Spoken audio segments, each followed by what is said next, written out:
Hi, this is Dr. MJ coming to you from beautiful Boston, Massachusetts.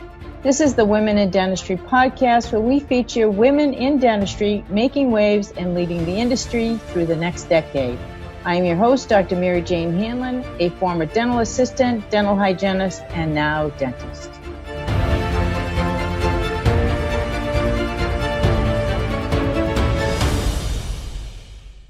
It is now my pleasure to introduce you to Kirsten Jarvi.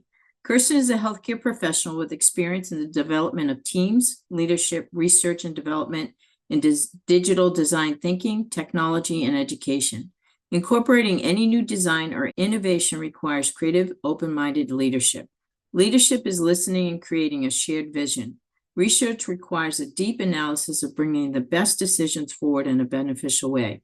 I am part artist, part scientist, and I work in both worlds, healthcare, IT, and design thinking. As for technology, this helps to expand connections in the present moment, as well as brings people together from many different backgrounds and expertise. As for education, if you are not learning, you are not growing.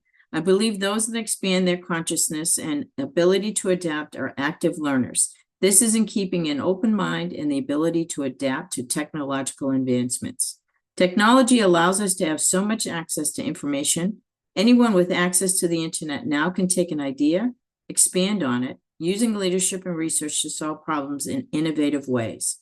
So many are drowning in data and starving for wisdom. Simply said, I simplified science. I have built my career on looking at innovative ways to solve problems. A healthcare professional, my experience has developed innovative health technology design and active implementation.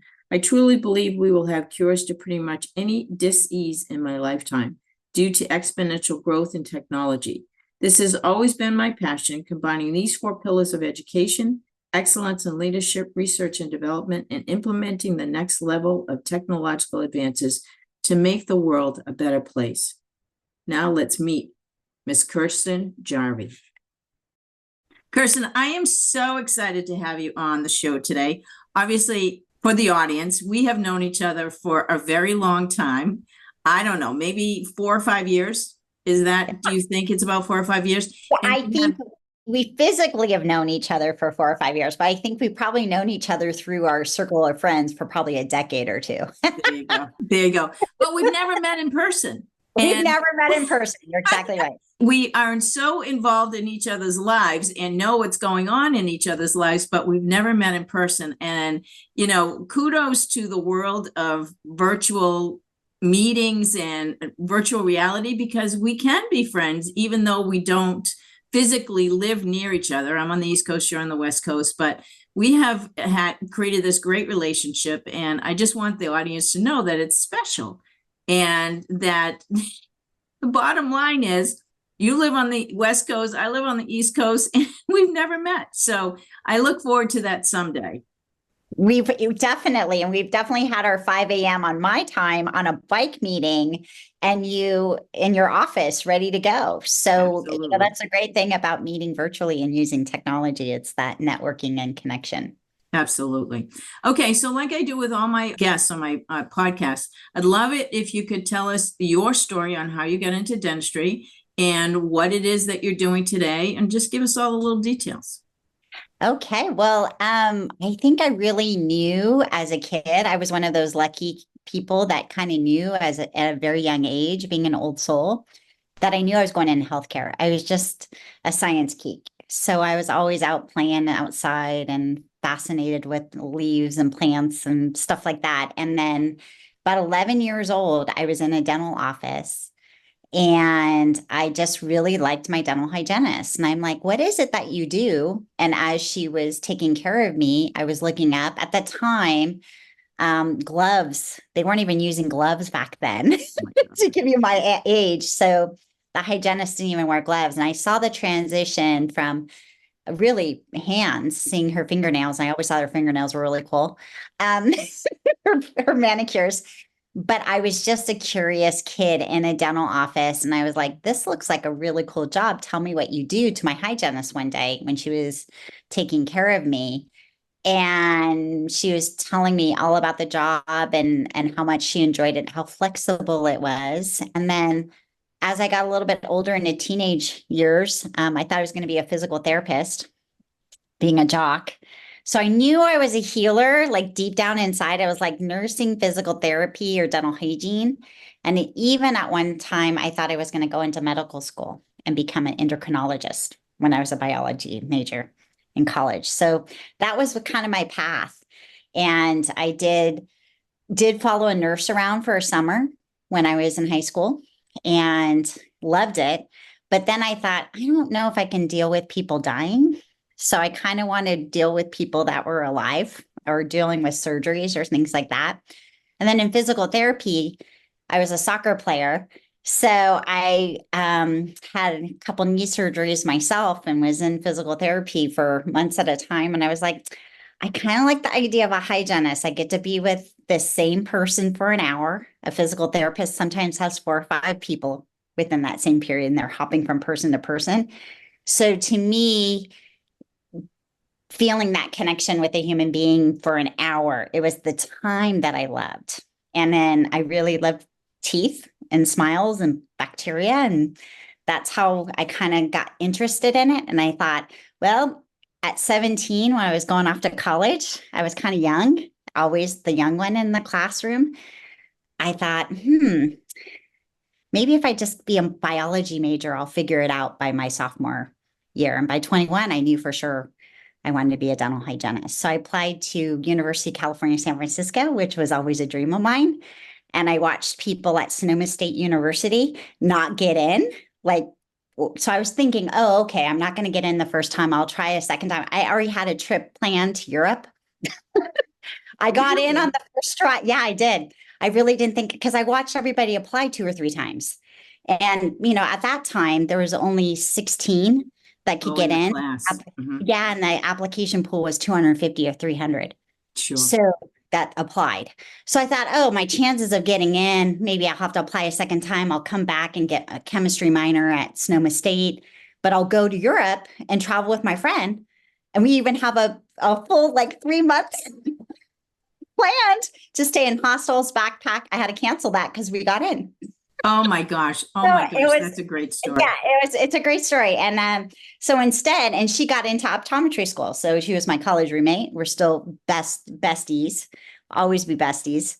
So I've known her now for 35 years. Wow. And we were biology majors together and roommates at 17. And now, did you get your bachelor's degree? I did. I got my BA in biology, and I ended up getting my minor in chemistry. Oh my gosh, that's great. Yeah. And so then, back then we had to take the OPAT, which was a test. It's kind of like the MCAT to get into UCSF, because it's like we were going to school with the dental students. So we actually took the same classes as the pharmacy students, the dental students. It was all integrated. So we were in the class sometimes with pharmacy students, dental students, and us, and sometimes orthodontists and sometimes endodontists, depending upon the class. So we were fully integrated. And the idea was, in case you are a hygienist and you wanted to go on and continue on to dental school, you could, and actually have all your basic training in place and just go back to dental school for 3 years rather than 4. Wow. That's a great program. Yeah, it was great. I was amazed. I mean, it was tough, but we had Nobel Prize laureates teaching us classes. And, the hygiene students, I got to brag about the hygiene students in the class of 95. UCSF proud. We sometimes set the curve. So we had a very smart class and 16 women.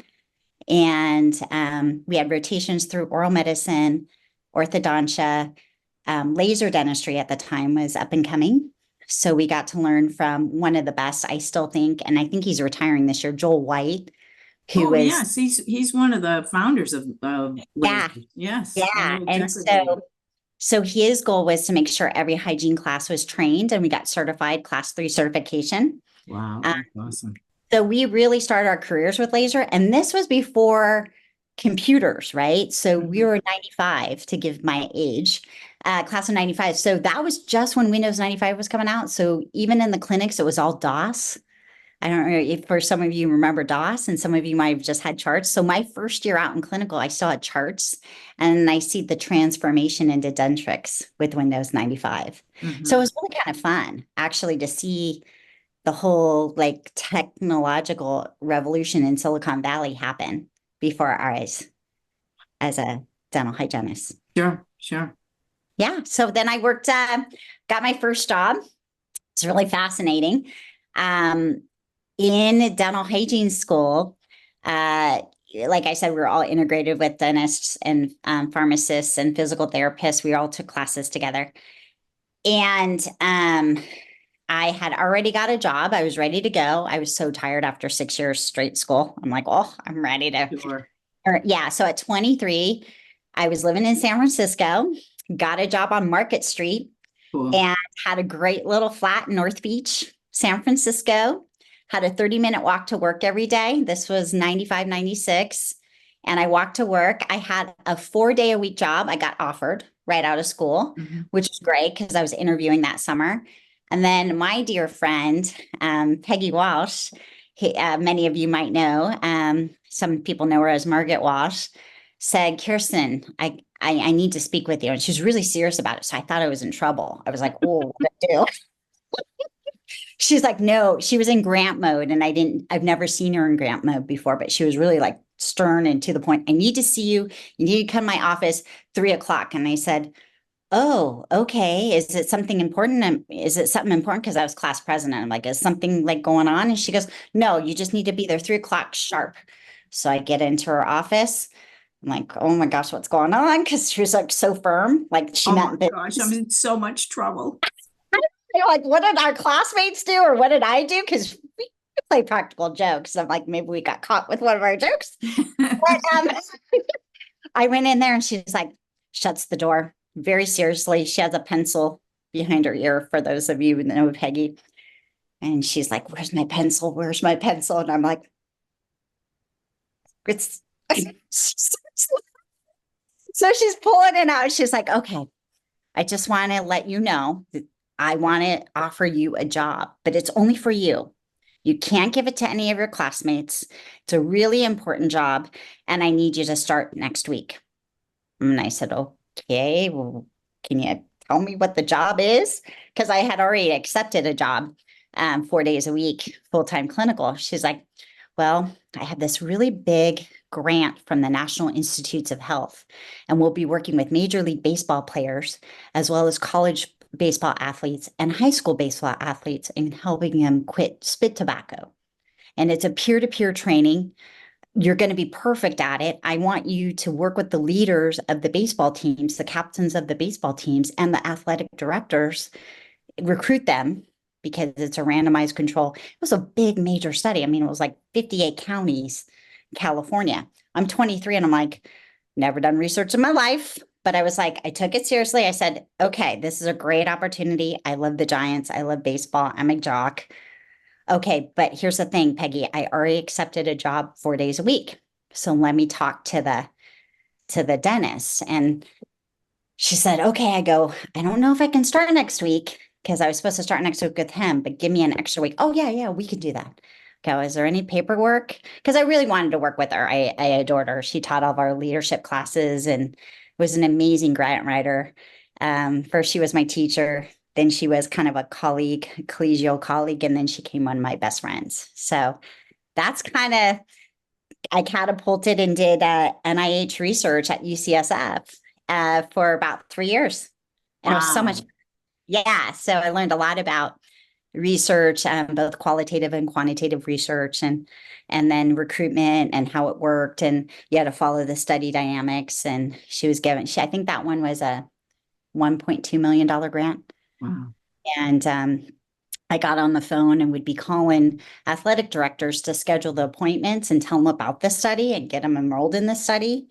And then there was always a placebo group, right? A group of teammates that didn't get the intervention versus the intervention. So it was an RCT study on spit tobacco. And from there, we've done some great things in California. So I think you need to tell the audience some of the things that you guys accomplished, because okay. I know a little bit about it, and I think they need to know about it too. Well, yeah. So I think the younger generation, I think we started, really what's really great about Peggy is she's a really good networker with people. And if she didn't know a skill set, she figured out how to learn it. And an incredible, impeccable writer. And I think that's where we connected a lot. She saw my creativity because I was more of a creative writer. And she said, you know, you would be a natural at this. Come join us. So basically, our study was started first with spit tobacco, and then we brought it into smoking. And we worked with policymakers first here in California at the time. So I think it was not Jerry Brown, Pete Wilson was the first. And then it was, gosh, I can't remember all of the governors, sorry. But it started here in California, and we knew the smoking rates in each county of California. So it was a public health. So we really targeted communities that had a higher smoking rate. And we helped establish working with policymakers. It's really interesting how we did that, considering the dynamics that we're in now today. We helped create the first smoke-free laws in a state across the United States. And there was a Healthy People 2020 goal come 2005. And I was recruited to come work and be a leader with the California Dental Hygienists Association to launch another program with the Smoking Cessation Leadership Center. And that's a big one. That one gave the information to Bloomberg. You know, Michael Bloomberg now took that information and took some of the studies that we did here in California internationally because the research was there. So it started just in San Francisco, UCSF, with this hygienist who is a dynamo, writing a grant from the National Institutes of Health to recruitment across the United States, recruitment in California. And then when we launched the new California Gold Rush, it was a campaign to get tobacco rates down below, I believe it was, they set a goal less than 7%, I believe. Don't quote me on that. It's going back to 2005. And in 2020, it was Healthy People 2020 with the Surgeon General. Their goal was to get all the United States. And the only two states that made it were California and Utah. Really? So, yeah, really. That was in 2020, though. You know what happened in 2020, right? We're a little bit distracted. Right. Yeah. So we took it seriously. The ADHA came to us, the American Dental Hygienists Association, to say, we want to take your model, what you did in California, and bring it nationally. And they hired a nurse with the Smoking Cessation Leadership Center, and that nurse implemented it supposedly in each state. I didn't take it nationally because I was already on to another entrepreneurial endeavor, but I was always there for Peggy. You know, if Peggy called me and said, hey, I need a social media campaign, can you do this for me? Sure, I'll be up in your office. I need you to write something. I'm training a new person. Can you tell her what you did with this? And I'm like, oh yeah, sure. It's in the Excel file, but yeah, I can set that up. No problem. So I was always kind of there doing kind of working just side projects with her, because at the time I was working with Johnson & Johnson and doing some corporate work. But the exciting thing about this story, and I think what I loved about it, is at 23 years old, I got to see the whole entire state of California, like every county I had driven to. We drove by car. And then we got to get to know high schools, and I got to get to know California, and it's a really rural state. A lot of people don't know that. No. You know, we have big cities, but in between, it's very rural. So from where I'm living right now in Silicon Valley to go to the Oregon border, it's a good 4 or 5 hours. To get to Los Angeles from where I'm living right now, 5 to 6, and down to San Diego, probably 10 hours. So it's a really big state that a lot of people don't know how big California is. But the thing I love about California, born and raised here, is the people. I think the people are very can-do attitude, and anything's possible. So growing up in that, it's like, hey, well, let's try it. You know, we don't know until we try it. Let's do it. So it's very entrepreneurial. So that being said, we went to the ADHA approached us. And at that time, I had a leader. His name was Austin Risbeck, and he took it nationally and worked with ADHA on a national level. I was just there as a consultant, but Peggy taught me just to like, she had a business within an academia environment. So watching her move, through this and having the grants, and if anybody's had to do an NIH grant, you have to certain benchmarks along the way. She had a 1 year and a 3 year and a 5 year follow-up. So imagine following all these people. So yeah, and it was great. It was groundbreaking. And then I got to work with Stan Glantz, which is in the School of Statistics. Some of you might know him from the tobacco papers. There was a movie done with it on it. I think it was in maybe 98, 99. About this project, the movie was made about this project? No. It was about the person that basically was a scientist, I think, with Brown and Williamson, that exposed the tobacco industry for their lies. Yeah, and they actually went to UCSF in the library and gave those papers to Stan. Wow. And the tobacco industry back in the day, they had people like death threats, and it was really wild because, the big states that had the big tobacco growers at the time was Kentucky, North Carolina, Tennessee. And, what we learned as a Californian is that the lobby money coming from the tobacco industry back in the day, they were paying politicians off. And sometimes the politicians didn't even know they were accepting money from a tobacco industry because it was a shell company that was a tobacco company. And we had to follow the money. And once we started saying, hey, you took $30,000 from Brown and Williamson or RJ Reynolds, did you even know that for your campaign? So once we started exposing that, and that time we could put it on the internet, Stan Glantz was just like the man, because all of them were like, wait, I can't take this money, because we were kind of using the press to our benefit to expose politicians to keep them clean. And then once we did that, it kind of made them not accept tobacco money. So it was an interesting dynamic how we did it. So.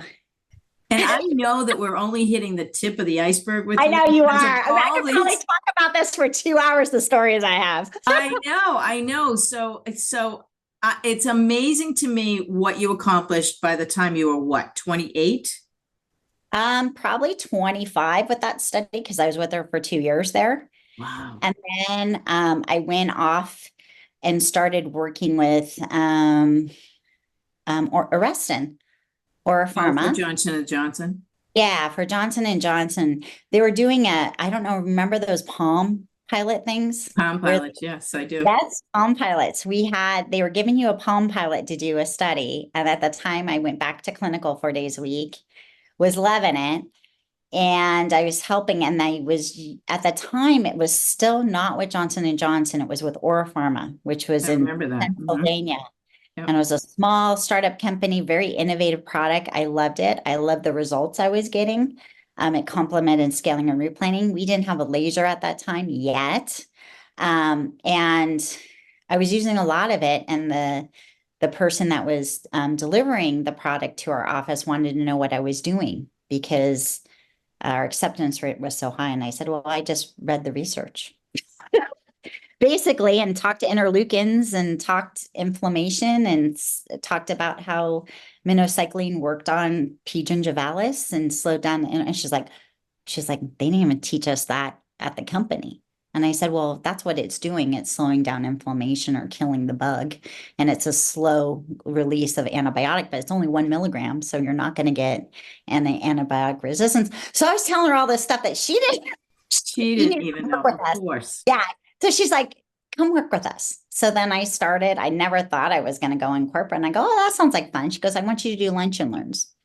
So at 25, I was traveling to offices in Silicon Valley. It was brand new. I mean, it had just launched. I mean, it was brand spanking new.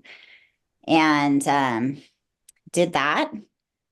And then Johnson & Johnson bought the company in 2007. And you probably know what happened in 2007, where the first iPhone came out. and they wanted me to help launch the first telehealth or teledentistry educator. Now, everybody thought we were nuts because nobody else was doing it. We were probably one of the originators. Everybody says, you can't do this. And I'm like, I think we can. So, so we developed a team. There was 3 of us. There was myself, somebody in New Jersey, Nancy Zolan. Some of you guys might know. She's great. I called her Jersey. I called her Nancy Jersey or Jersey Nance. And then there was a hygienist. I believe she lived in Michigan at the time. So I was the West Coast. We had the Midwest. There's 3 of us. And it was a pilot to see how well we could do. And we put together a PowerPoint presentation. Sometimes we would deliver it in a portal that Johnson & Johnson had, like a video portal. And some They of the still have a pretty impressive video portal for education. They do. They have a great learning management system. It's really buttoned up. Or if the dental office didn't have internet, right? This is 2007 or fast enough internet. We did it by phone and we sent them the PowerPoint and we would say, click the next slide so they could run it on their computer so they could still hear our voice. So we really had to, when we did our pre-call planning, call and say, what's your internet connection? Can we help you? Can we help you set up? You know, I think we were using GoToMeeting maybe. No, we didn't even have that yet. We had a link through Johnson & Johnson, but they had to have a certain internet speed to be able to run it on their computer off a browser. Yeah. So then of course we had the iPhone and we knew apps were up and coming. So we kind of waited patiently for that. And we did weekly calls and worked with a sales team. I trained sales teams across the United States on that science, being a dental hygiene educator, then ended up hiring a team of 25 hygienists. I was working long hours. It was like, because you had to train them because it was all new. They didn't know the tech. And then great people, though. We had to hire, we had to train, we had to report that to HR. So I was the West Coast and then director, I guess it was educational director. And then there was the East Coast. And then we just had teams and they were great. We had a team of 25, I think, or 30. And that went for a good 2007 to 2011. And at the time, always having my hands in something. I'm kind of talking a lot here, but that's okay. If you have questions, go ahead and ask. At the time, Peggy Walsh came to me in 2010. This was right after we were talking about this. We're like, we want to get a master's degree program. We know we're going to need educators in the state of California. There's going to be a shortage with the 27 programs that we have. So we have no master's degree program. Let's create one.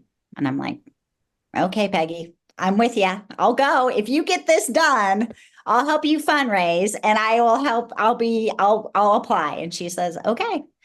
2010 came around, and it was August.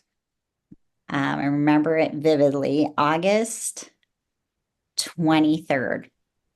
She called 2010, and she called me and she says, Kirsten, we just got approval with the state of California to get the master's degree program going, and I want you to be the first student. And I said, okay, I'm applicant number 1. And she said, okay, apply. Here's the link. Tell me what you think. Do I need to change anything?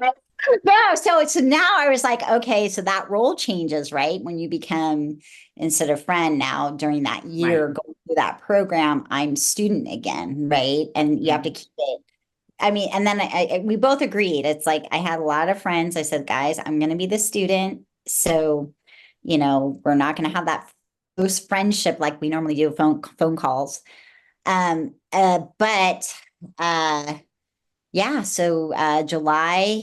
2011, the first class of UCSF, we had 12, the dazzling dozen. Still friends with them all. Buddies, we'll be buddies until, because we're all alumni together. Some of us went through the program in undergrad and then got our master's of science in dental hygiene. And I really focused on integrative medicine because kind of wanted to integrate some tech and got involved in medicine, pharmacy, physical therapy, and we did a project and reported it to the chancellor at the time, was Susan Hellman. You might know who she is. She worked with the Melinda Gates Foundation after she was the chancellor of UCSF. So she was a woman that came from Genentech and was an entrepreneurial spirit, and actually found some cures to breast cancer. Wow. So being around these women that just think like anything's possible was really amazing. And then to come back, I think I was 39, 40. Oh, 39. I was 39. I turned 40. Going through, and it was a kind of a dream of mine. I always wanted to get my master's degree, and I knew that I'd probably go back my last 10 years in teaching, maybe go back to give back to dental hygiene. And I've just used that teaching, building, learning management systems. So should I pause now? No, because I want you to keep going. So one of the things that I want to ask you to clarify for the audience is, what kind of a master's program was it? Because you didn't identify that.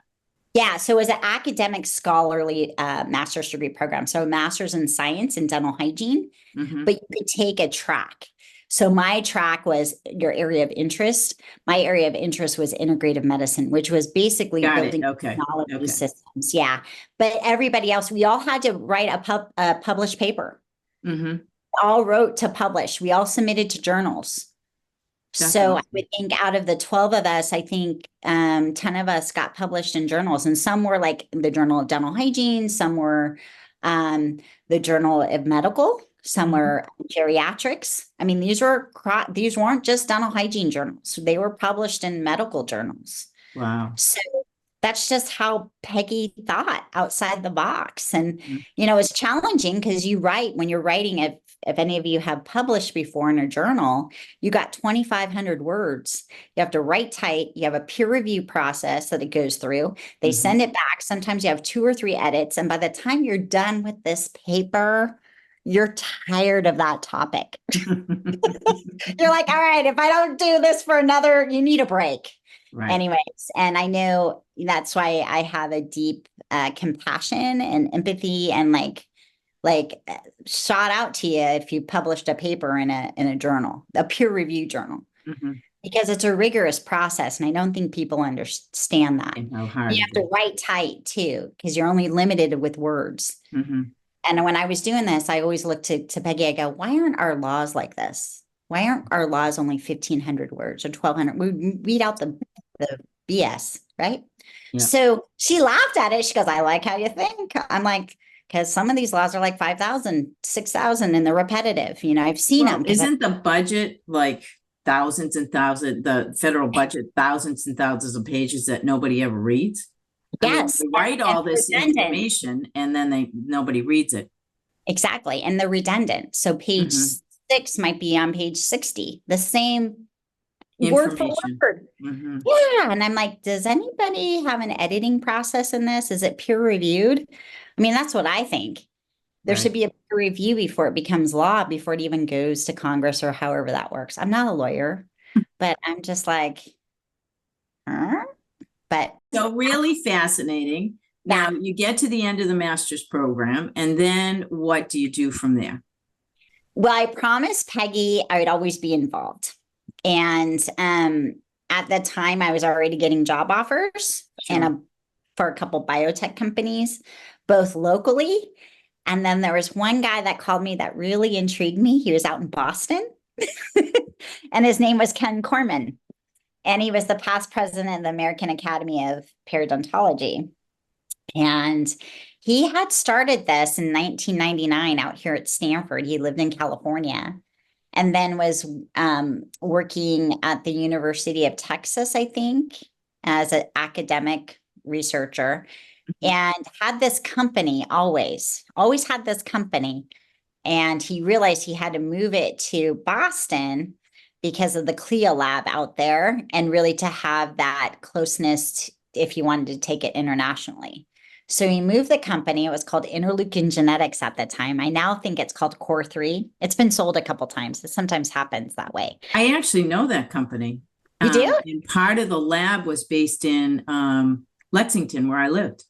Oh, wow. Okay. Yeah. So with him, he was phenomenal. He was the chief scientific officer and CEO. So he was playing two roles. Mhm. And I got a phone call from one of my former or pharma colleagues and saying, hey, I got this opportunity for you. Take a look and tell me what you think. And that was my summer transition. I'm like, ooh, this is looking really good, actually. I'm very fascinated with it. What would you want me to do? And he said, I would want you to do build the website, create the video content, the marketing content, build a Salesforce platform, or it's build it, what he called it at that point. We need a CRM. So we called them customer relationship management platforms back in the day. I've never built a Salesforce. I knew about Salesforce because being in San Francisco, I read Mark Benioff's work and I love Mark. And I just would We read have about it. HubSpot out here on the East Coast. Yeah, you're the HubSpots, right? So we had a choice, HubSpot or Salesforce. Right. And I told the difference because I had connections with Salesforce. So we hired a sales team again. And this time they asked us to launch the product in Michigan, of all places. Okay. Never been done before. A product was never in dentistry. I don't know about other, but in Michigan, never been launched before. And we were going into basically Delta Dental. That's Wow. where the corporate headquarters are. So it was a partnership with Delta Dental and Interleukin Genetics, um, and we were doing a kind of a pilot to see how it would work with a sample study of dentists in the area. And so I was traveling all throughout Michigan. So in the dead of winter, being a California kid, never, well, I have in Minnesota, but Michigan probably had the coldest winter that they in 2013. It was snow taller than me. I didn't know that snow can go, being from the West Coast, horizontally, and that your eyelashes could freeze to your eyelids. Yes. Yes, they can. So I had to get goggles. I had to get like silk long johns. I was freezing my patoochies off. And when they heard I was from California, they were like, what are you doing in Michigan in January? I'm like, yeah, I've had to buy a whole new attire. I had Ugg boots. Yep. I learned how to drive in black ice. I don't think I've ever experienced that before. So thank goodness one of my teammates said, hey, you're probably gonna hit black ice, and here's how you do it. Because if she would not have told me, I probably would have panicked. She's like, you take your foot off the brake, you just do it. I hit probably 3 times black ice. Interesting for a Californian to hit that. Once you do it, you'll never forget it. Yeah, exactly. I was doing donuts in the parking lot. I was like, okay, I'm just going to slow down until it stops, because you really don't have brakes. No. And then learning to figure out how to dig your car out of 10 feet of snow and digging someone else's car out because I didn't hit the brake lights. Things you don't have to learn in California. All right, I want to go back Okay. because when you started to work with is it Pete Corman in Massachusetts? Yeah, it's Kenneth Corman. Kenneth Corman. Okay, I'm sorry. That's all right. How did you, so you went from dental hygiene into technology. Yeah. How did you know walk us through the process of learning how to build a website, learning how to do social media? You know, obviously it's coming up at that time, but where did you get your background in that part of things?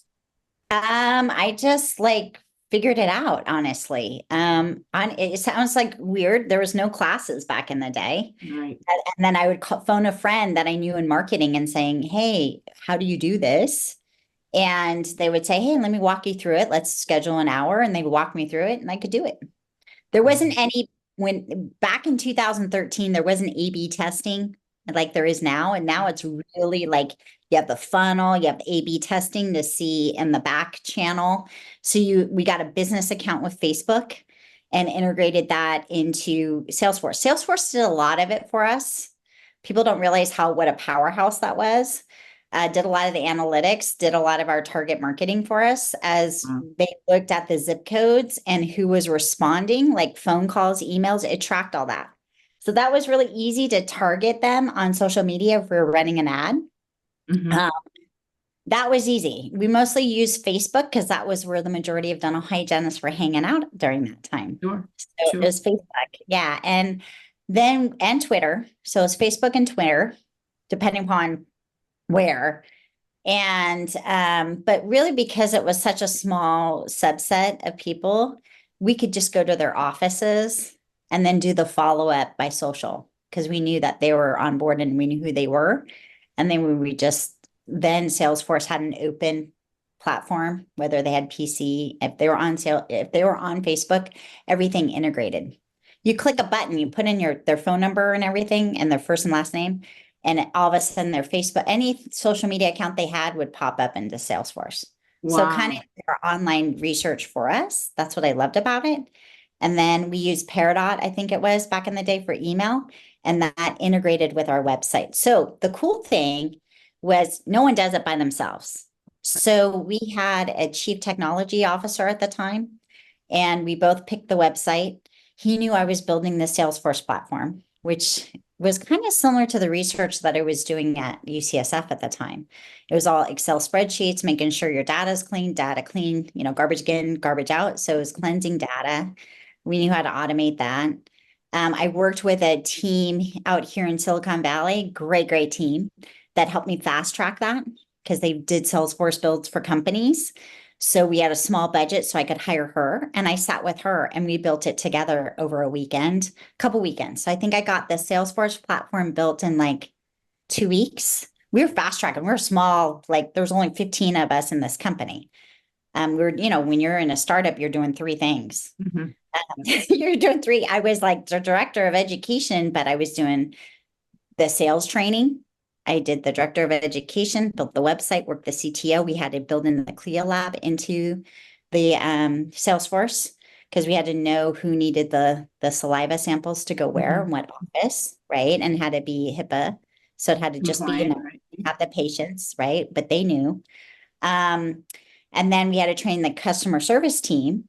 And then the CLIA lab, the customer service team, the website, the marketing team, and education team were all using this platform. So we could have a full 360 view of the client no matter where they were. Mhm. So then I had to go into each department and train them on how to use Salesforce. But there was only 15 of us, so it was pretty easy. Okay, so you kept that position for how Mhm. long? I worked with them 2013 to 2000. Actually, I started with them, 2013, I think, to maybe the beginning of 2014, maybe beginning of 15. I don't know it off the top of my head.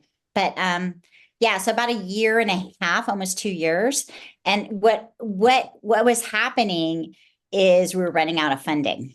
Right. So we had to use our Salesforce platform for the dental informatics that we collected. We called it dental informatics back then. It's probably called AI now. Um, Take that data to have other investors come in. And we got our second or third tier investor, like another 1.5 million. But at that time, they had to lay me off because I was the most like senior and my salary was pretty high. And I said, look, save the team because you're going to need the Salesforce team. I already have another offer because I saw the numbers and I knew the numbers that we had to hit. But within 6 months, this is with the power of Salesforce, we had penetrated 60% of the market in 6 months. Wow. That's what technology can do with a smart team. So no one Right. does it alone. So we had a team of 3 hygienists locally in Michigan. And then we did telesales. I had a telesales team or a teleeducator team that hit Indiana and Ohio. So it was Michigan, Indiana, and Ohio. So I got to know those 3 states either virtually or physically, but I traveled to all those states too. Oh my gosh, you're making me tired just talking about half of your life and half Hey, of your career. this was when I was in my 30s and 40s. Granted, I'm in my 50s now, so it's a little different now. All right, so walk us through the last 10 years. Walk you to the last 10 years. So 42 to 52, had a couple of curveballs in life happen. But I figured, being an entrepreneur, I can figure it out. So always wanted to write a book. And so I was learning online just watching people how they could launch books online. And I Mhm. wasn't sure if I was going to do an audio book. So I was just researching. And when you do that, I had a guy call me that this was probably, what year was this? Right before COVID, I think. It was 2018. And I was on a book club, online book club, business book club. This guy was a filmmaker down in Los Angeles. And some of you may know, I did a little bit of film work with some documentary style films in my younger years. And I got to work with the communications team at Stanford. So I was working with some directors and producers, and I was doing some commercials at the time as a side gig and working with Apple and some of the tech sector creatives. Um, and just a creative mind. I mean, I'm a goofball. So writing commercials or getting understanding television production and movie production, they're two a little bit different things. But working with Apple is very easy to integrate. So during that time, I was doing a lot of kind of like formulating, was I going to write a leadership book? Was I going to write you know, uh, a book on how to build a home office? I wasn't sure. This was 2018. Mhm. And like 2015 to 2018, I probably was doing clinical part-time and still doing some projects for Peggy. So Sure. I always had income coming in, just always creating jobs for myself. I think I taught at UCSF for a year or something under one of her grants. So she could fund me 12,000 or something. That, I mean, educators don't make a lot of money. Right. You don't do it for the money unless you're a dean. But even that's a lot of work because you're doing three people's jobs. I understand that.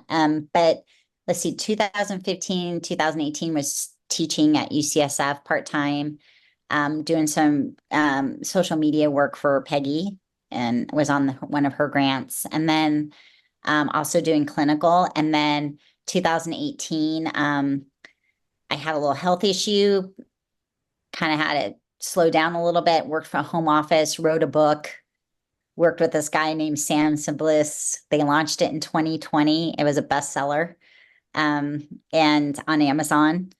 And it was a collaboration of like 15 people. And we did interviews like this, and we were going to do a book tour. And unfortunately, God bless his soul, he died of COVID. So, and he was only 53. So, that was my first person, like it was before the vaccine.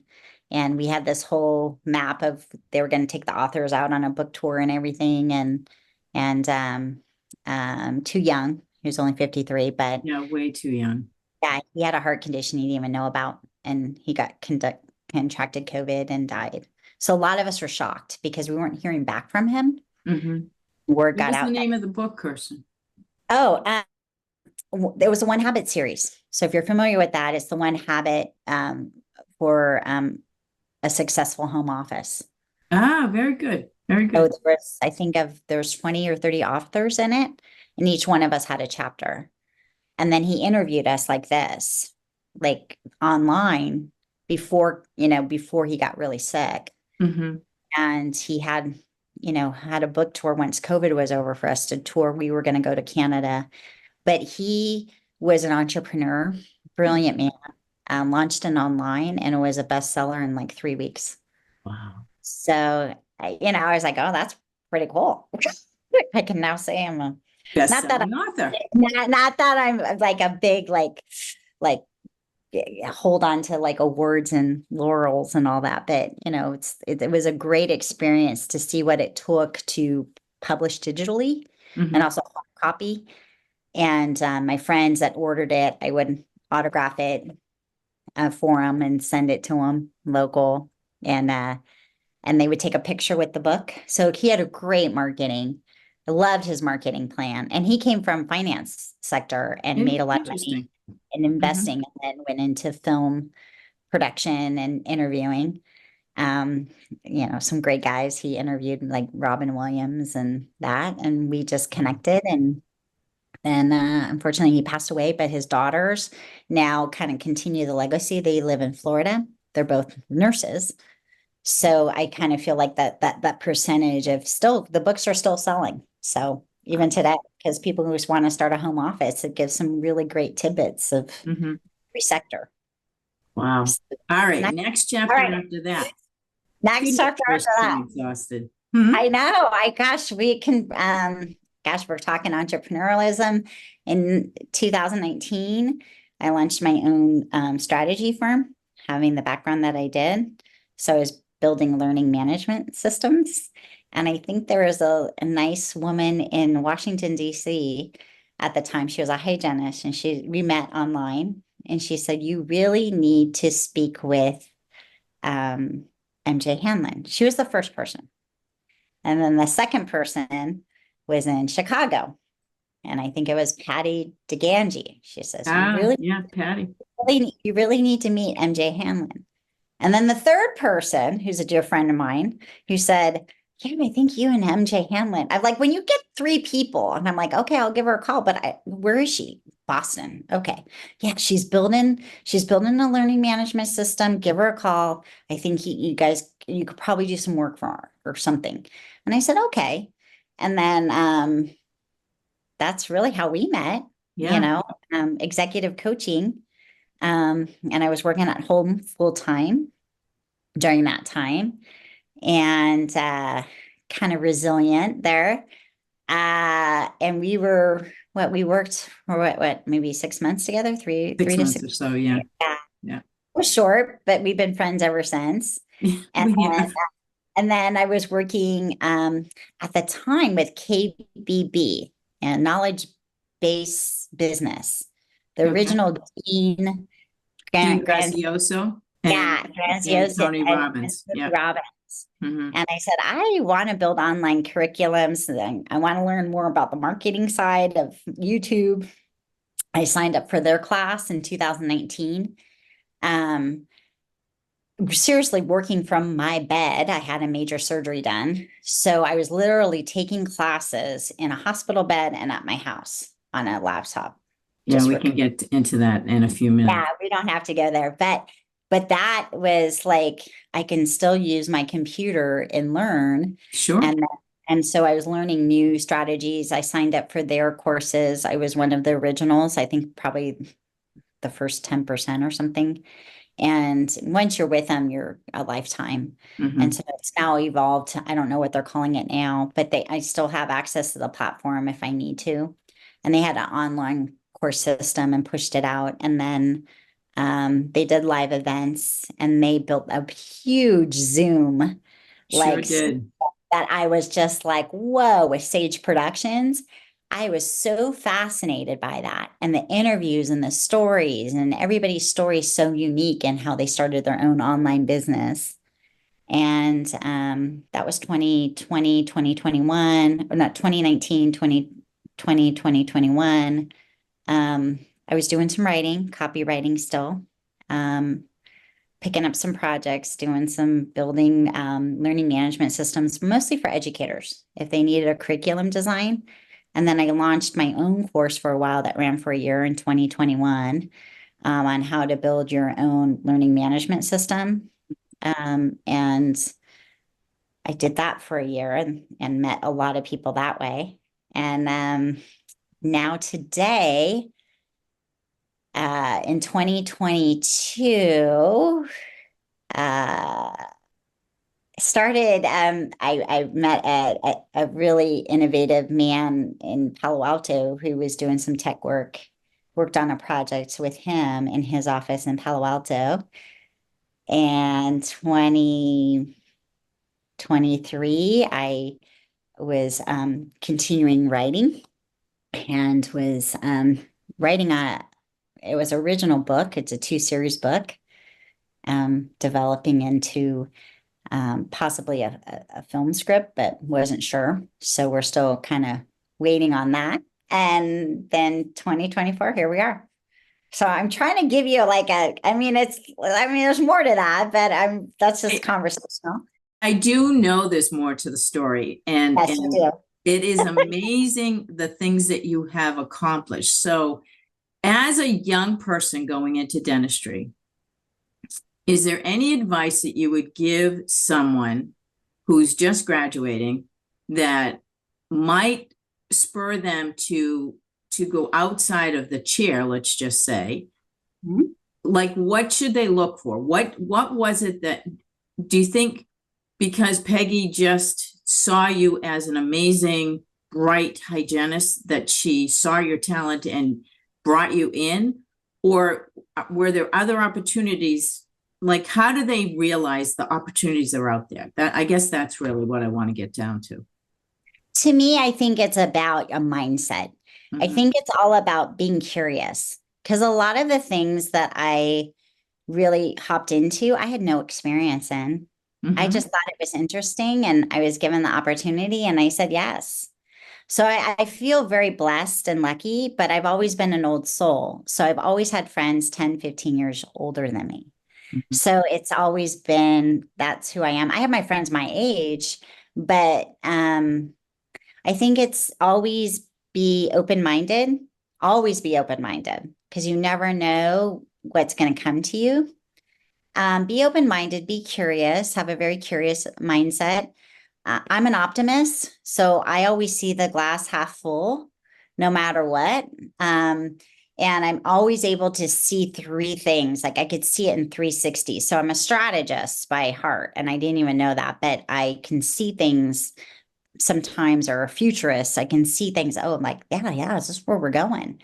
But be in the present moment. So I think it's Mhm. important when you're first getting out, um, to not be afraid to try something new. Now, some of you might want to write, some of you or like write articles, some of you might want to go into speaking.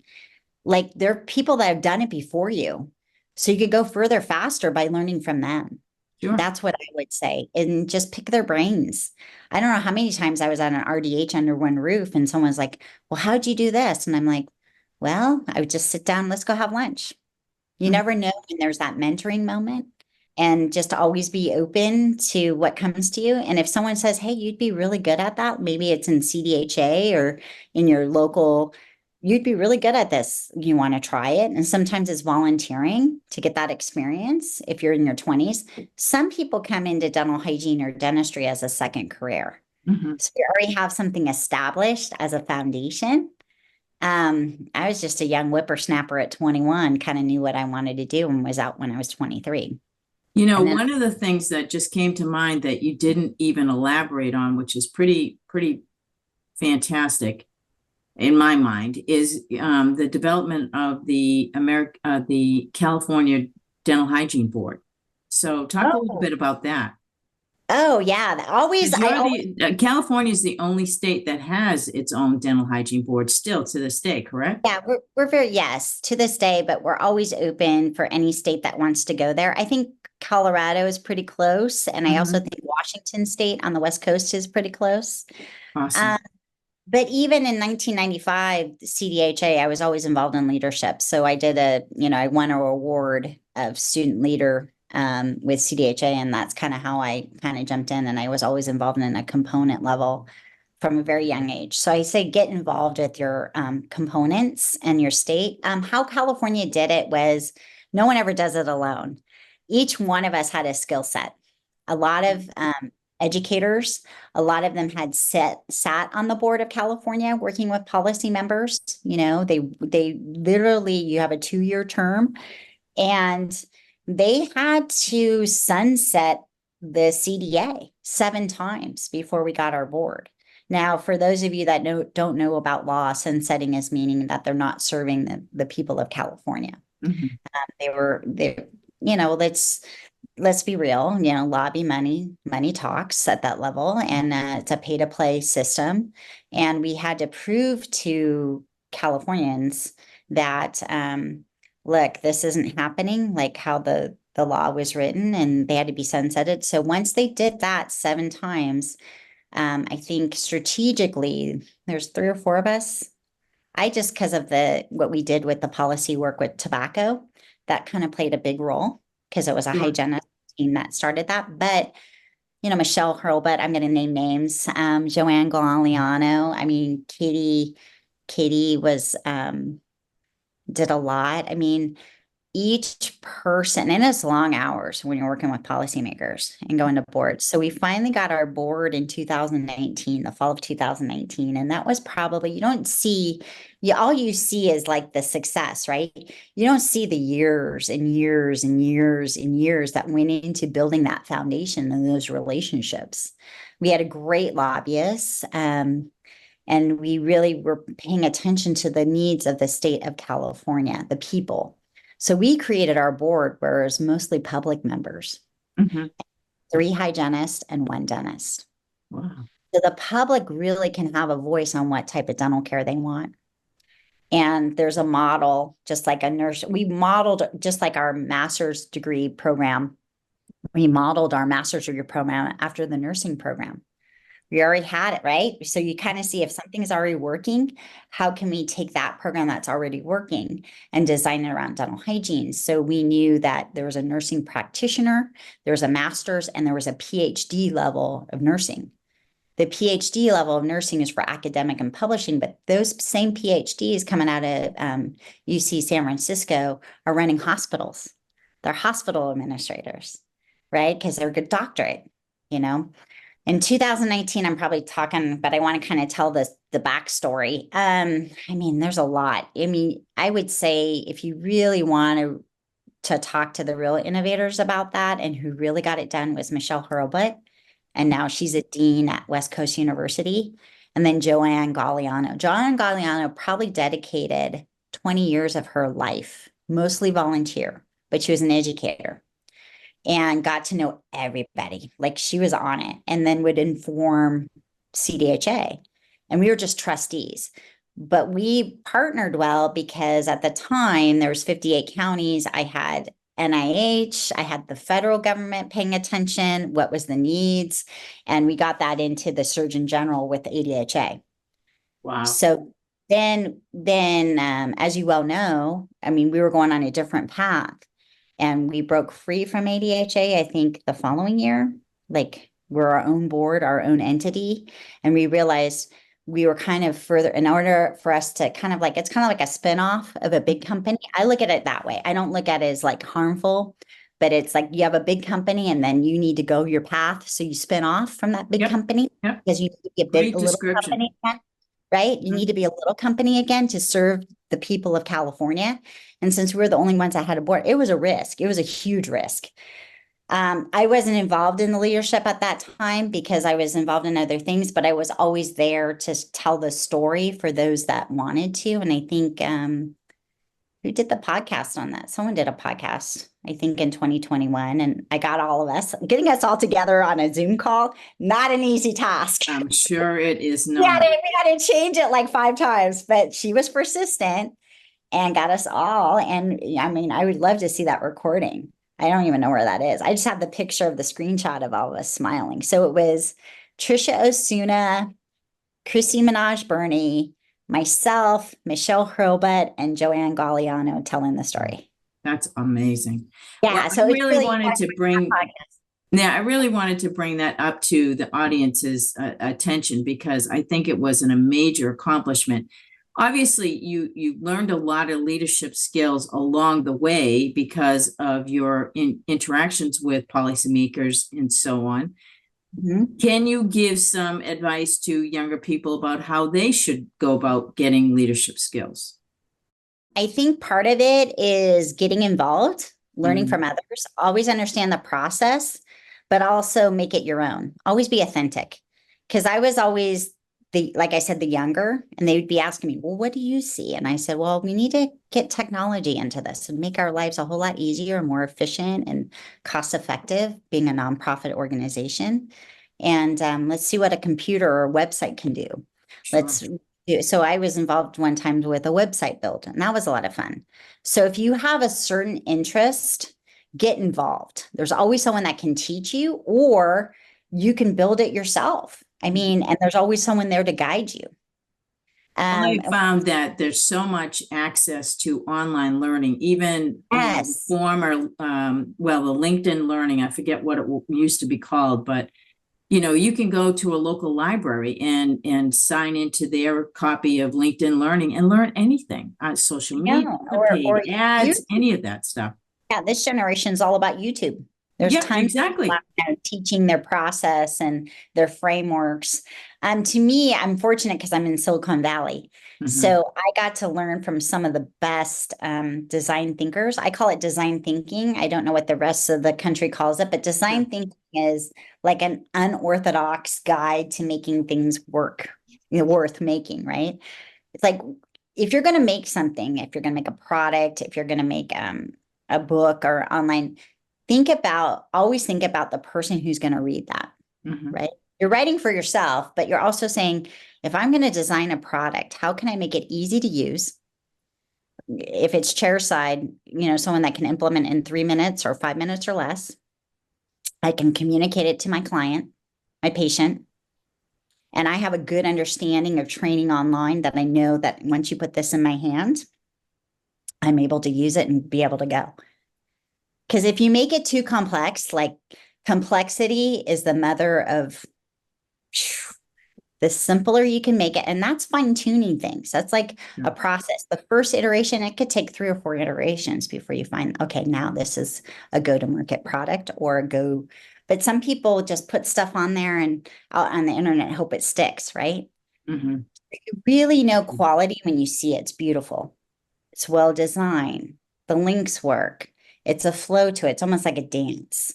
Right. And design thinking is a lot like that. And Tony Fadell, his book, highly recommend it. If you're an entrepreneur, read it. It's called Build.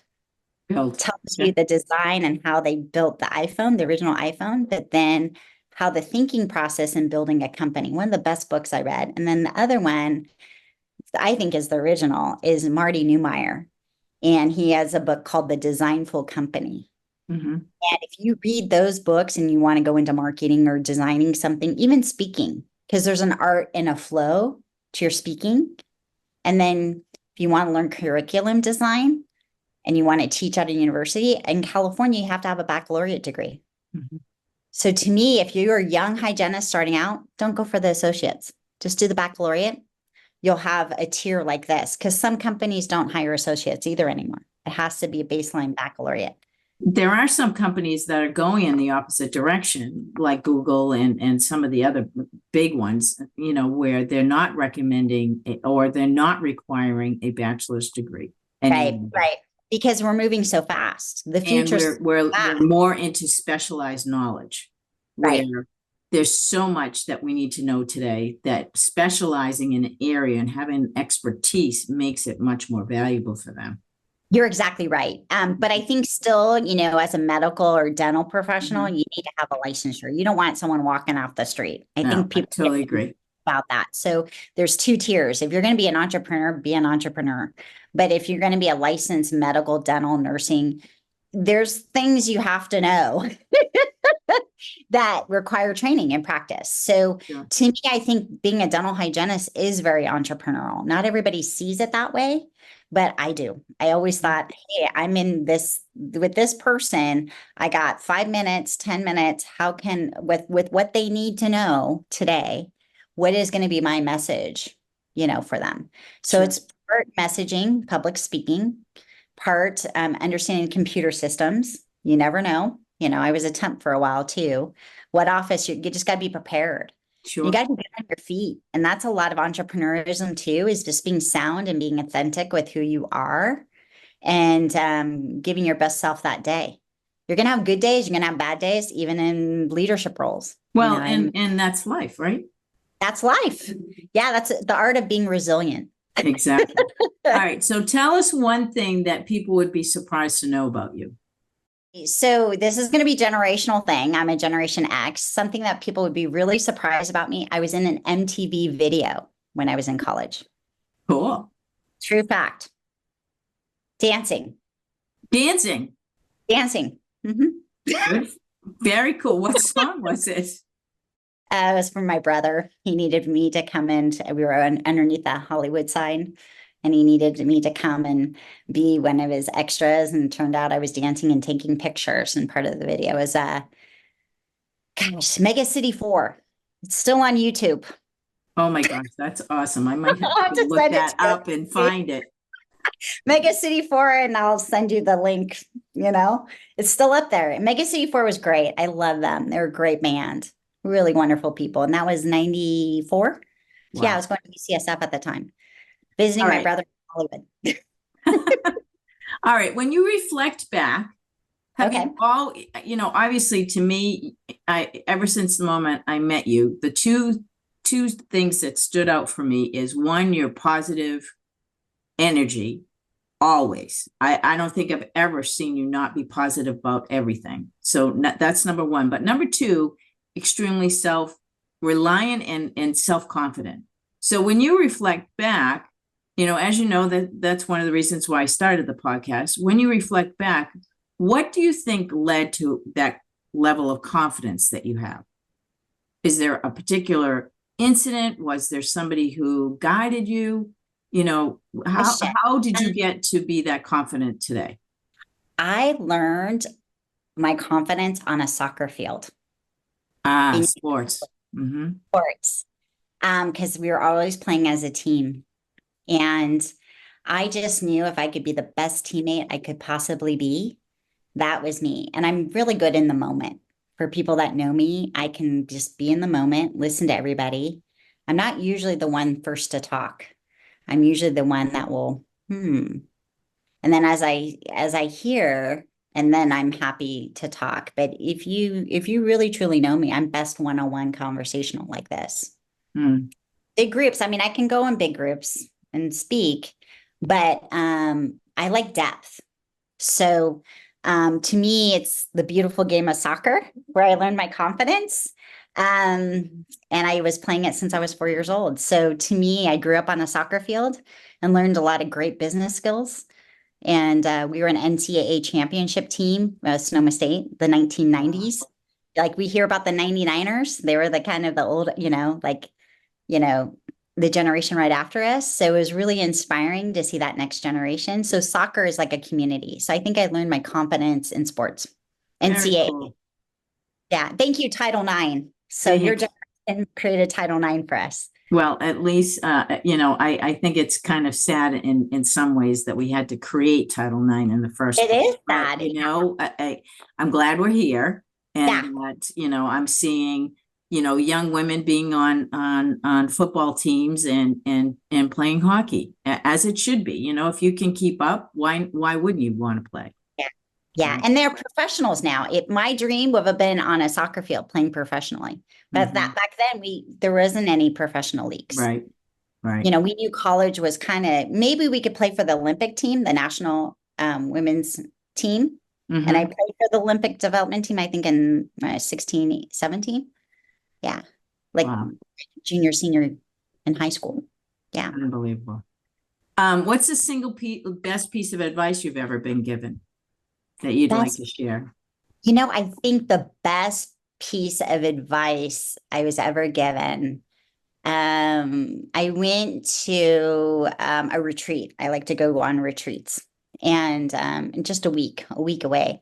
And I went to Esalen and I met this Tibetan monk, amazing Mm. man, just amazing. You could just see him glowing. And he said to me, he says, look me in the eyes. And he said, you're very happy. And he's in his Tibetan language, he said, you're very happy. You're a very wise soul. You know, people around you are highly energetic. Be the flagpole and watch the emotions as the flag. That really resonated with me. And I was Huh. like, like even if chaos is going on around you, and if you're in a startup, it's just sometimes that's how it is. He says, be in flow, be the eagle. He said, be the eagle, be the flagpole, stand firm and observe the emotions. And that always resonated with me. Like, okay, because in life, you could be thrown off. Your life can change in an instant like that. And what you envisioned yourself to be could go in a different path. And I always use that mindset training because I bring it back to where am I? Scanning my body. And to me, it's a meditation or prayer practice. So it's very Mhm. spiritual. So this mind, body, spirit. And as you get older, I think each decade presents a different lesson. So in my 20s, I think my lesson was I really wanted to do research and I was a go, go, go, go, go. And my 30s, I was like, okay, I got some experience. Let's try something new. Like, what's the new thing? And then in my 40s, I was kind of like, okay, my life could be short. It's not going to be, but it could be. What's really important for me to do? Be Mhm. more selective. 40s were great, even with trials and tribulations. 50s, I'm like, life is beautiful. Like each day is a blessing. And I don't think people really think about that. Maybe they do. But like each day is a blessing, each breath. Like think of the amazing thing about life. I mean, life, that's I think why I'm so happy. I'm happy to be here. And just, it sounds goofy. I'm an optimist, I don't want to be all Pollyanna about it. But I said like 10 years ago, I said, wouldn't it be cool to see like a woman president? And here we are. The potential to elect a woman president, I think that's pretty rock star. And look at the National Women's Soccer Team. We have a new National Women's Soccer League here at Bay FC in Silicon Valley, and it's all mostly women investors. I kid you not, the suite is all women. And statistics for you guys out there playing soccer, from Coach K, is we've done a like research, and 80 to 90% of the women that played NCAA sport, could be any sport, are in the C-suite. So true. I saw it with my daughter's synchronized skating team. Absolutely. Yeah, your daughter is a all perfect highly, example. highly, Confident, and just yeah, let's go do it. let's just do it. Yeah. When the baton is passed to us, let's go do it. Hmm. You might not know everything. Let's just go do it. Interesting fact, men all the time may not know things and they just go do it. Women hold back because they think they have to know everything in order to take a position. True. So not It's true. so not, you're exactly Yeah, right. so not true. Many men apply for positions where they only have 3 qualifiers, whereas women want 7 to 10.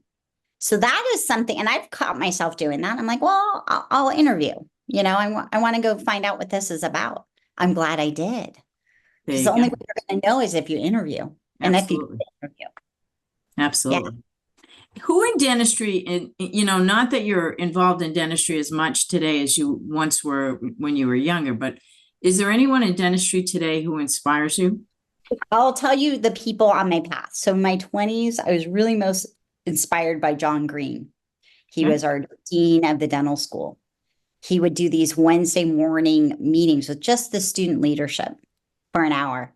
And I admired him. He was the dean of the dental school. He wanted to know what the students need, and he always put the students first. And I thought, wow, what an admirable man. And I didn't know a lot about him. And he just was always so kind. He would invite us over to his house for dinner. And it was just the student, presidents and VPs. We were able to invite one person from our class usually. And it was just great to see how decisions were being made. And he was writing NIH grants. So from, 21 to 23, I got to see kind of the academia at another level. In my 30s, I think I really, really worked for an amazing dentist who I went to school with too, Dave Lopes. It was fun. I was always been really good friends with the dentist that I work with. Usually I went to school with them or became really good friends. Rich Jensen out of Palo Alto, he did probably the best aesthetics I've ever seen in my life, but he did his own lab work. That's what Pictures. comes down to. Yeah. It comes down, and he loved it. So for him, it was an art and science, and he was always learning. Unfortunately, he passed away. I miss him a lot. Today,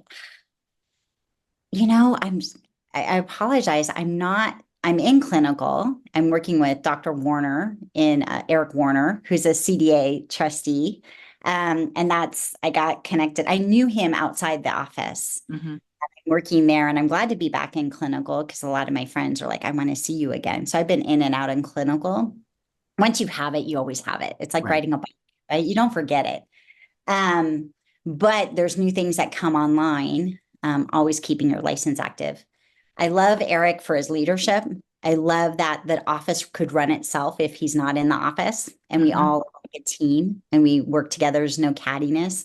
So I don't ever attract myself. Everybody that I've been very fortunate has been very mature in an office. So I've never had a negative office environment. Now I've temped in them. I've walked in and you could just feel the vibe. And you're like, ooh, something's up. But I feel like I'm there to serve the clients and kind of, I always had my own instruments when I temped because I never knew what I was walking into. So I hope that answered your question. Did that answer your question? Yeah, it did. It did. Okay. Who do Okay. you think has made the biggest impact on you in your life? I think if it was in my close circle, my mom. I adore my mom. Professionally, well, I don't want to be name dropping, but I've gotten to meet some pretty huge CEO people. Well, I guess I can. I was very fortunate to work in Silicon Valley, and God bless his soul. I think Steve Jobs was a client of mine as a dental hygienist, and I got to work with some of his projects. It really made an impact on my life because I was really with him his last 3 years of his life as his hygienist.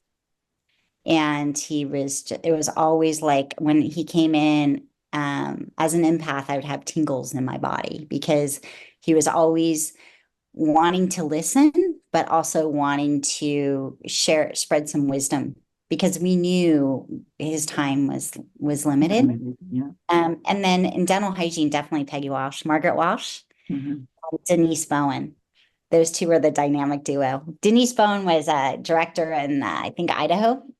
And she designed the first Oral-B electric toothbrush and the blue indicator bristles in Redwood City, California. And those two taught me everything there is about research, and we had a great time too. So as a youngin', and then when Peggy passed, as many of you may know, she passed of fallopian tube cancer. It seems like cancer takes the good ones. Why? I don't know. I kind of feel deep in my heart that since 2012, we've had a cure of all cancers, and I think we're almost there. But that's me being the optimist, reading the research. But yeah, so Peggy Walsh, dear, dear friend. In dental hygiene, she had the biggest impact. And in sports, the person that had the biggest impact in my life, let's see, in soccer was probably Pierre Renaud, a soccer coach in Sonoma State. And then in sports coaching in general, I think it would be Roger Craig and Dwight Clark. Bless his soul. All right, here's a tough one, maybe. Okay. What obstacle have you overcome that you're most proud of? Wow, that's a big one. I think the obstacle that I've overcome that I'm most proud of is health. Definitely health. It's health related. It's a foundational. Some people know my story, some people don't. I won't go there. That's a whole nother podcast. And you've helped me there recently in the present moment. So those LifeWave, ask MJ about LifeWave patches. They're pretty amazing. I think it's health resilience when people don't necessarily have the answers and you have to figure them out for yourself. And just knowing that, God, I'm still here. Thank you. So I think that is probably one of the biggest obstacles. My personal, watching dear friends and soulmates pass from cancers, glioblastomas in the brain. That was hard. And when I was in my 30s, I had a boyfriend who passed away from a glioblastoma in his brain. We were dating for 2 or 3 years, and he was just dear. I thought he was my soulmate. A little bit younger. I was a cougar. There you go. Good for you. But we met doing work with the American Cancer Society. So I've always had a role. I did a lot of events for them, the walks and things like that. My grandmother, huge. My grandfather, huge impact. And they taught me what it was like growing up in the Depression, and like the stick-to-itiveness. I think I'm really close with the greatest generation. There's this certain connection to the seniors of that population where they came back and they rebuilt America, basically. They sure So did. I always resonate with that generation and baby boomers too. I mean, Peggy and Denise and yourself, Mhm. my mom, so I always think of how can we make the world better for the next generation, whether Absolutely. that's millennials, Z's, like how can we, in soccer too, it's like, hey, we might have not had it, but how can we open more doors so make it easier for you? Same thing in dental hygiene. How could we create a board to make it easier for you? And if you wanted to go and get your master's degree, it's there for you.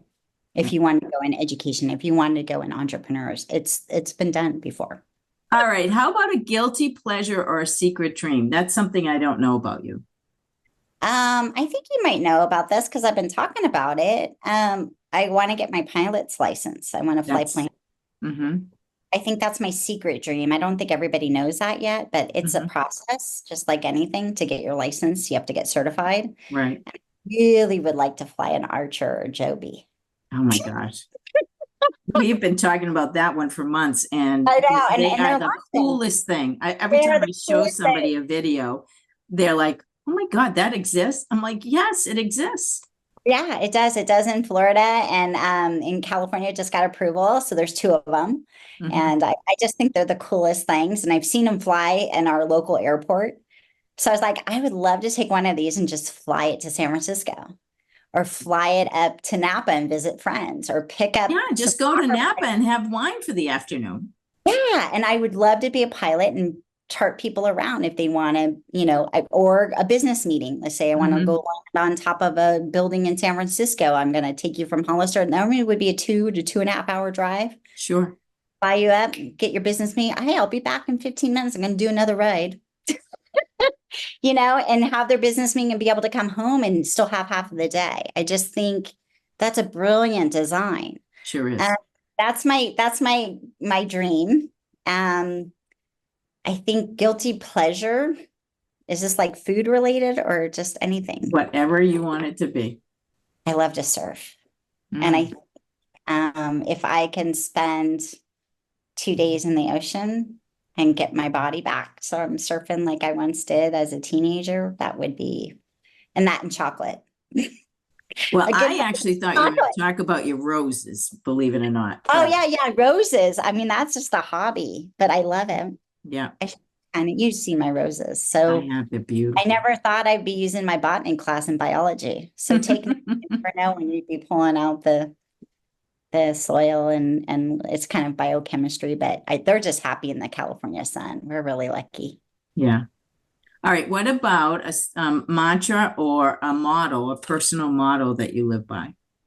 Actually, I have it written right here. Should I read it to you? Am I Sure. off? Okay, so there's two.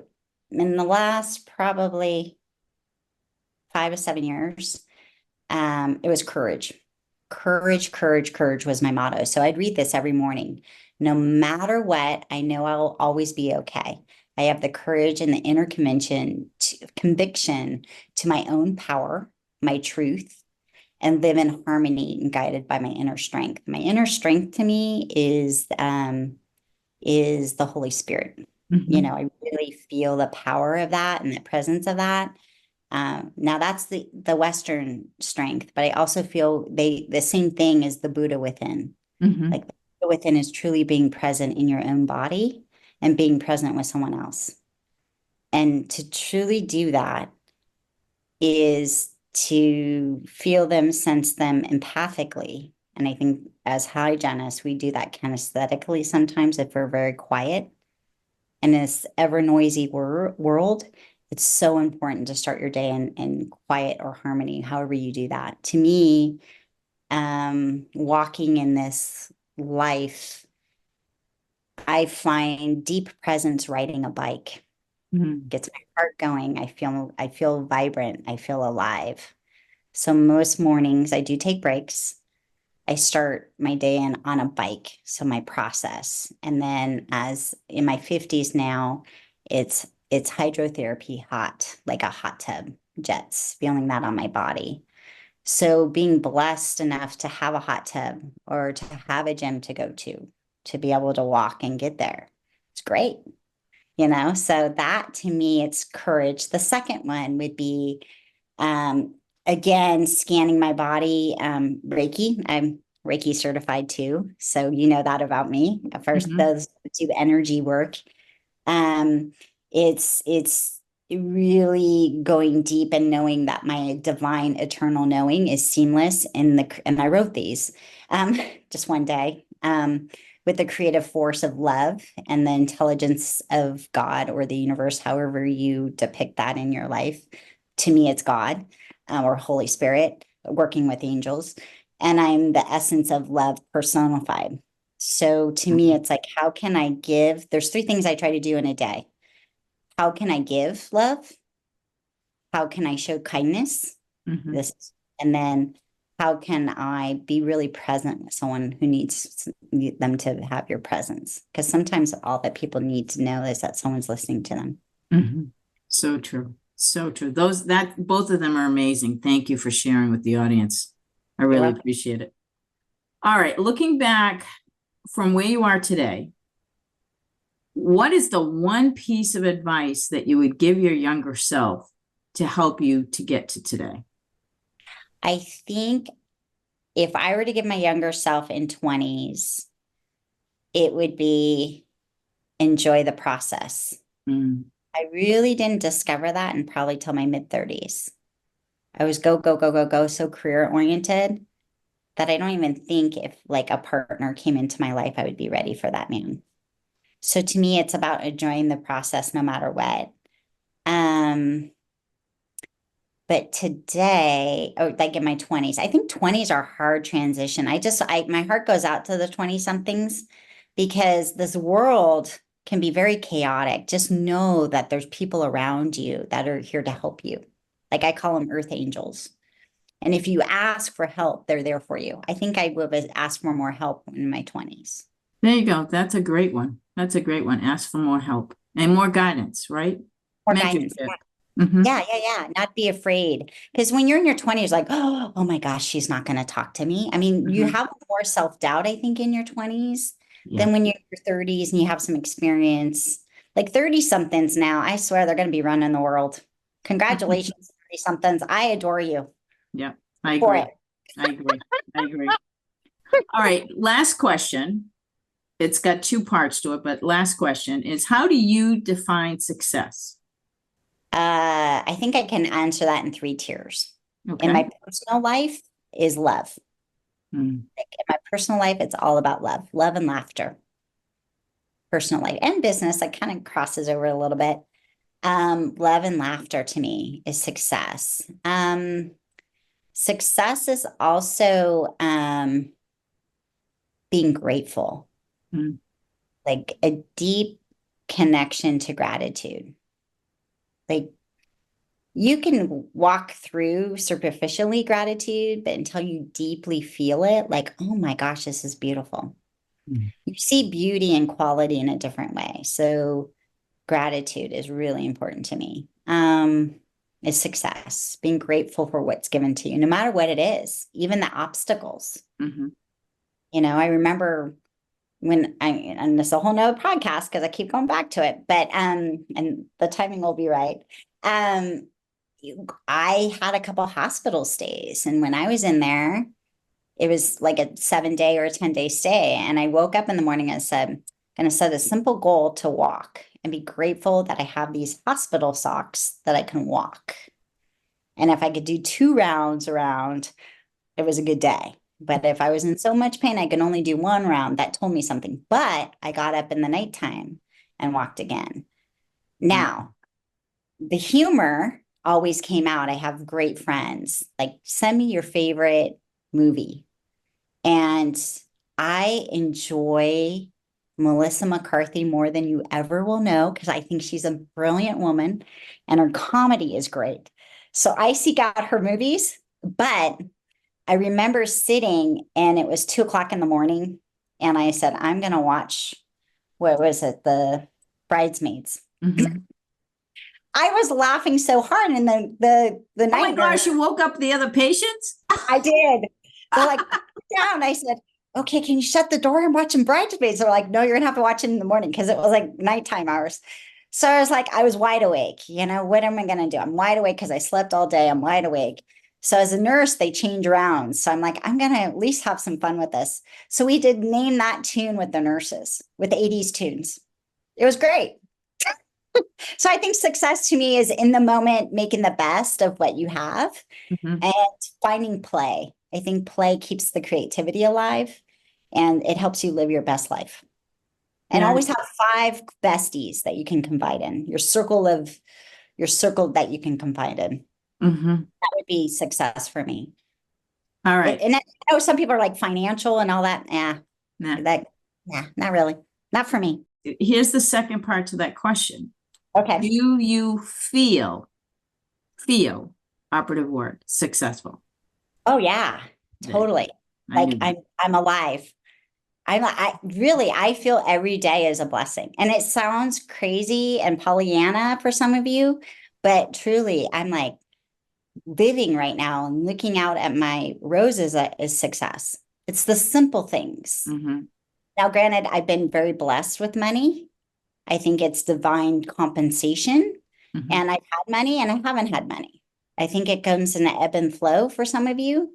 But if you invest well, I believe everybody can be abundant in this world.